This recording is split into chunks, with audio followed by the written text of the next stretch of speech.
नमस्कार साथियों, चैनल में पुनः आप सभी का स्वागत है। आज की क्लास जो है भारत सरकार के महान्यायवादी के संबंध में हम चर्चा करेंगे। देखिए, पिछली जो वीडियो मेरी रही है भारत निर्वाचन आयोग के संबंध में मैंने चर्चा किया था। आज का जो क्लास है वह भारत के महान्यायवादी के संबंध में मैं चर्चा करूंगा कि भारत का महान्यायवादी कौन होता है। तो जैसा कि भारत का महान्यायवादी, ठीक है ना, यह शब्द है महान्यायवादी, जो शब्द है जिसे कहते हैं अटॉर्नी जनरल ऑफ इंडिया। देखिए, इसमें दो बातें हैं, एक सॉलिसिटर जनरल होता है, एक अटॉर्नी जनरल होता है। अटॉर्नी जनरल जो होता है वह महान्यायवादी होता है, अटॉर्नी जनरल ऑफ इंडिया भी कह सकते हैं। तो अटॉर्नी जनरल ऑफ इंडिया यानी भारत का महान्यायवादी, और सॉलिसिटर जनरल ऑफ इंडिया यानी कि भारत का नियंत्रक महालेखा परीक्षक। ये इस शब्दावली में थोड़ी सी आप कन्फ्यूजन भी कर देते हैं कभी कभी, तो इस तरह की बातें जो है कन्फ्यूजन में नहीं होनी चाहिए। भारत का महान्यायवादी का तात्पर्य है अटॉर्नी जनरल ऑफ इंडिया, ठीक है ना। तो अटॉर्नी जनरल जो है ये भारत का महान्यायवादी है। तो ये भारत सरकार का प्रथम विधि अधिकारी होता है, ठीक है ना। ये भारत सरकार का प्रथम विधि अधिकारी या कानूनी अधिकारी है ना, या कानूनी अधिकारी होता है। तो ये भारत सरकार का प्रथम विधि अधिकारी कहिए या प्रथम कानूनी अधिकारी होता है, जो भारत सरकार को विभिन्न कानूनी मामले में सलाह देने का कार्य करता है। इस प्रकार से देखेंगे तो ये कन्फ्यूजन आपका दूर हो जाना चाहिए कि भारत का जो महान्यायवादी होता है जिसे आप कहते हैं अटॉर्नी जनरल, ठीक है ना। तो अटॉर्नी जनरल ऑफ इंडिया, ये तो कॉन्सेप्ट टॉपिक क्लियर हो गया। इसमें देखेंगे बाकायदे भारतीय संविधान में इसका प्रावधान भी किया गया है। जैसा कि जानेंगे कि भारत में प्रथम जो महान्यायवादी थे MC शीतलवाड़ उनका नाम था।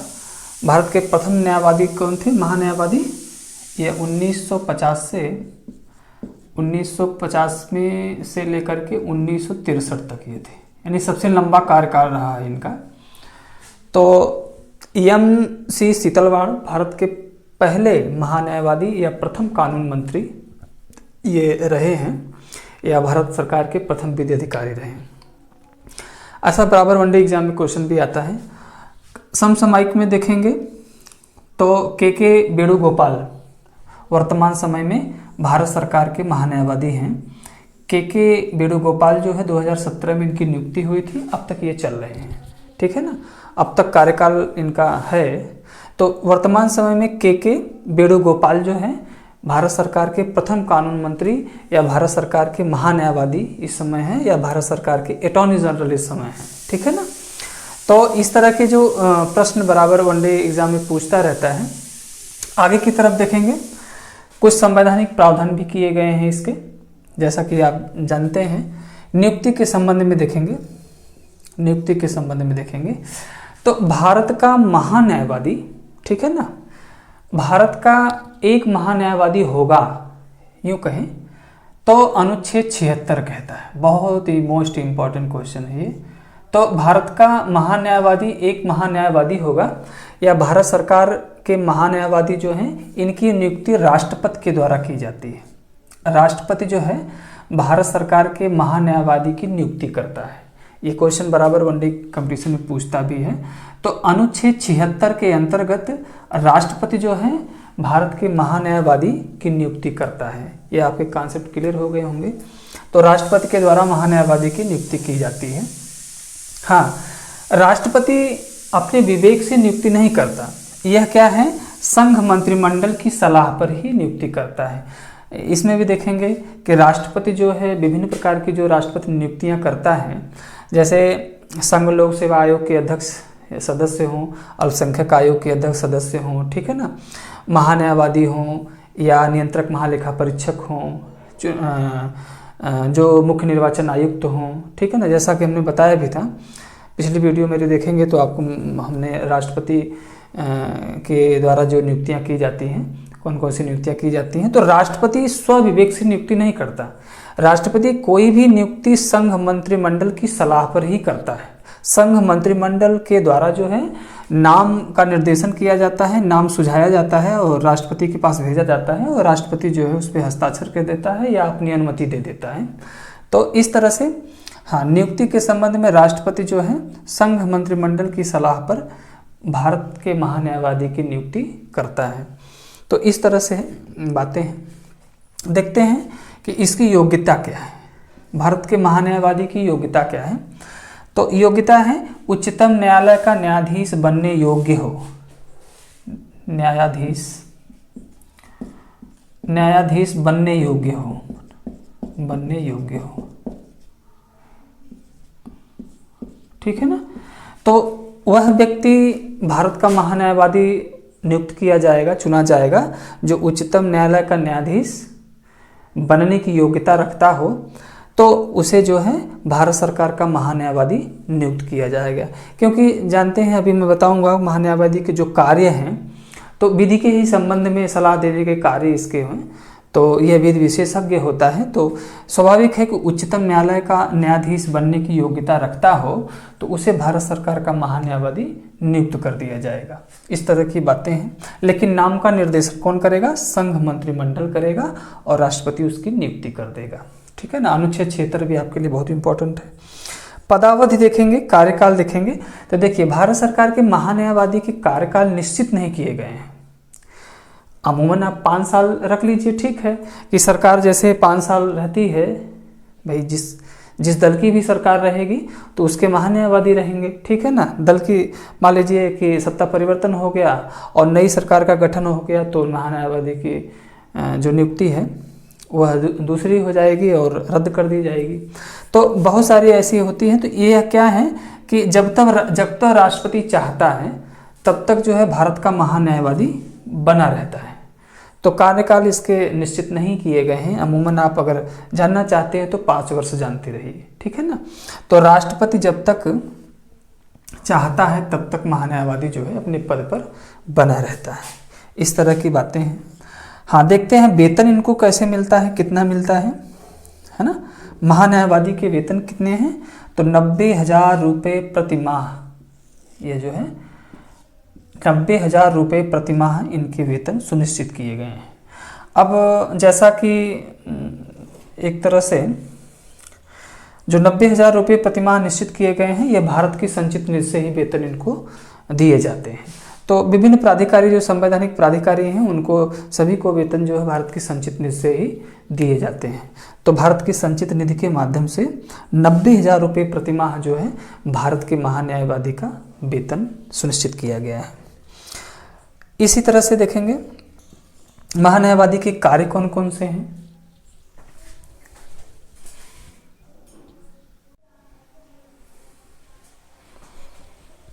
तो महान्यायवादी के कार्य कौन कौन से हैं? तो देखिए, महान्यायवादी जैसा कि पद से ही आपने बताया कि भारत सरकार का प्रथम विधि अधिकारी होता है, कानून मंत्री होता है या कानूनी अधिकारी होता है, ठीक है ना, जो भारत सरकार के विभिन्न वैधानिक मामले या विधिक मामले पर सलाह देता है जैसा भारत सरकार चाहे। तो भारत सरकार को विभिन्न कानूनी मामले में क्या करता है? ये विधि के संबंध में सलाह देना, ठीक है ना। तो विभिन्न कानूनी मामले में ये भारत सरकार जैसा भी चाहेगी तो वह कानूनी सलाह देता है। यानी भारत सरकार को यदि किसी मामले में लगता है कि कानून के संबंध में सलाह लेनी है तो वो महान्यायवादी, भारत सरकार के महान्यायवादी से सलाह ले सकता है, जो कि विधि विशेषज्ञ होता है, कानून का जानकार होता है, तो इससे सलाह लिया जाता है। तो भारत सरकार को विधि के संबंध में सलाह देने का कार्य करता है। साथ ही साथ अगला कार्य है संविधान के प्रावधानों के अनुसार ही यह सभी अपने कृत्यों का निर्वहन करता है। जो भी संवैधानिक प्रावधान होंगे और संविधान में जिस बात का उल्लेख होगा, जो भी कार्य करेगा वह वैधानिक नियम के अनुसार करेगा या संविधान के नियमों के अनुरूप यह कार्य संचालित करेगा। तो स्वाभाविक है कि संविधान की अवहेलना नहीं करेगा, जो संविधान में उल्लेखित है उसी कार्य को संपन्न करने का कार्य करेगा। तो इस तरह की बातें हैं। साथ ही साथ देखेंगे एक और अधिकार दिया गया है, एक और अधिकार है कि संसद के किसी भी सदन की बैठक में भारत सरकार का महान्यायवादी ही ऐसा है, भारत सरकार का महान्यायवादी ही ऐसा व्यक्ति है जो संसद के किसी सदन का सदस्य न होते हुए भी, ठीक है ना, बहुत ध्यान से इसको समझिए कि भारत सरकार का महान्यायवादी ही एक ऐसा व्यक्ति है या एक ऐसा पद दिया गया है कि जो संसद के किसी सदन का सदस्य न होते हुए भी संसद के किसी बैठक में, है ना, संसद की किसी बैठक में भाग लेने, है ना, और बोलने का अधिकार जो है यह भारत के महान्यायवादी को दिया गया है।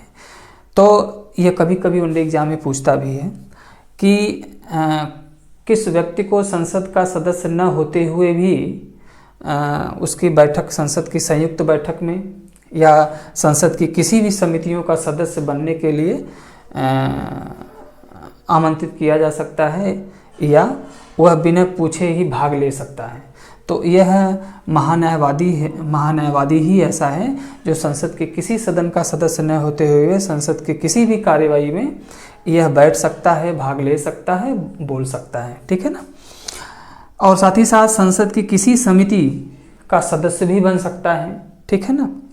लेकिन ये सभी योग्यताएं जो विवेकाधिकार इसको मिला है, जो अधिकार मिला है, ये सब अधिकार के बाद लेकिन किसी मामले में यदि मत पड़ना होगा, मत देना होगा, किसी मामले में संसद के किसी भी समिति के संबंध में या संसद के किसी सदन के संबंध में यदि मत देने का बात आएगी तो महान्यायवादी जो है यह मत का अधिकारी नहीं होता, मत देने का अधिकार इसको नहीं प्रदान किया गया है। किसी मामले में यदि मतदान करना हो, ठीक है ना, तो मत देने का अधिकार जो है यह महान्यायवादी को नहीं मिला हुआ है।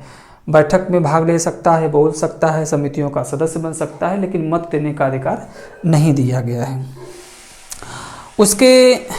उसे अपने कर्तव्यों के पालन करने, ठीक है ना, उसे अपने कर्तव्यों के पालन करने या भारत के किसी भी न्यायालय में सुनवाई का अधिकार है। जैसे उसे यदि अपने कर्तव्यों का पालन करना है तो भारत के किसी भी न्यायालय में सुनवाई का अधिकार उसे प्रदान किया गया है।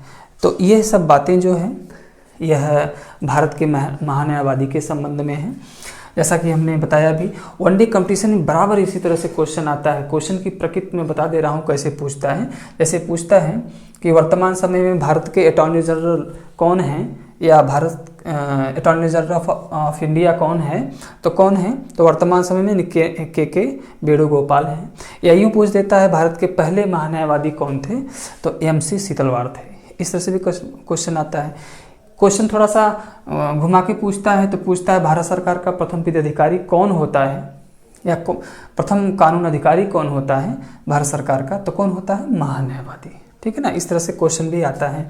नियुक्ति के संबंध में भी क्वेश्चन पूछता है कि भारत सरकार के महान्यायवादी की नियुक्ति संविधान के किस अनुच्छेद के तहत की जाती है, अनुच्छेद 76 के अंतर्गत। कौन करता है, राष्ट्रपति करता है, ठीक है ना। इस तरह से प्रश्न आता है। या भारत सरकार के महान्यायवादी की नियुक्ति जो है राष्ट्रपति किसकी सलाह पर करता है, ये भी प्रश्न आता है। तो किसकी सलाह पर करता है, संघ मंत्रिमंडल की सलाह पर करता है। योग्यता जो है तो उच्चतम न्यायालय का न्यायाधीश बनने योग्य हो, यानी सुप्रीम कोर्ट का न्यायाधीश बनने योग्य हो। देखिए इस तरह से क्वेश्चन की प्रकृति में बता रहा हूँ, इस तरह क्वेश्चन आता है। साथ ही साथ पदावधि जो कह रहा है, तो जब तक राष्ट्रपति चाहे तब तक पदावधि है। वेतन जो है ये 90,000 रुपये प्रतिमाह इसके सुनिश्चित किए गए हैं। ये भी क्वेश्चन आता है भारत सरकार के महान्यायवादी का वेतन कितना है, तो 90,000 रुपये प्रतिमाह निश्चित किया गया है। जो कार्य हैं महान्यायवादी की, मैंने बताया कि भारत सरकार को विभिन्न कानूनी मामले में सलाह देना, ये इसके मुख्य कार्य है, ठीक है ना।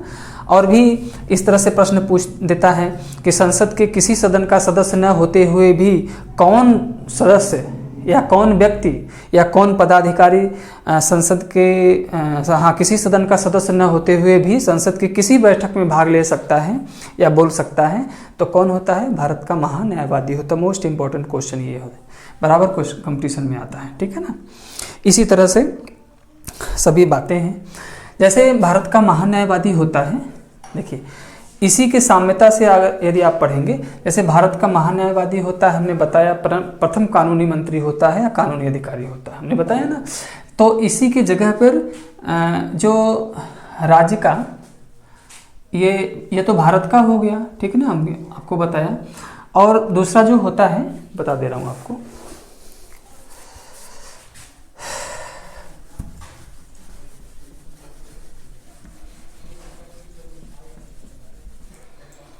ठीक है ना। तो भारत का महान्यायवादी होता है और राज्य का महाधिवक्ता,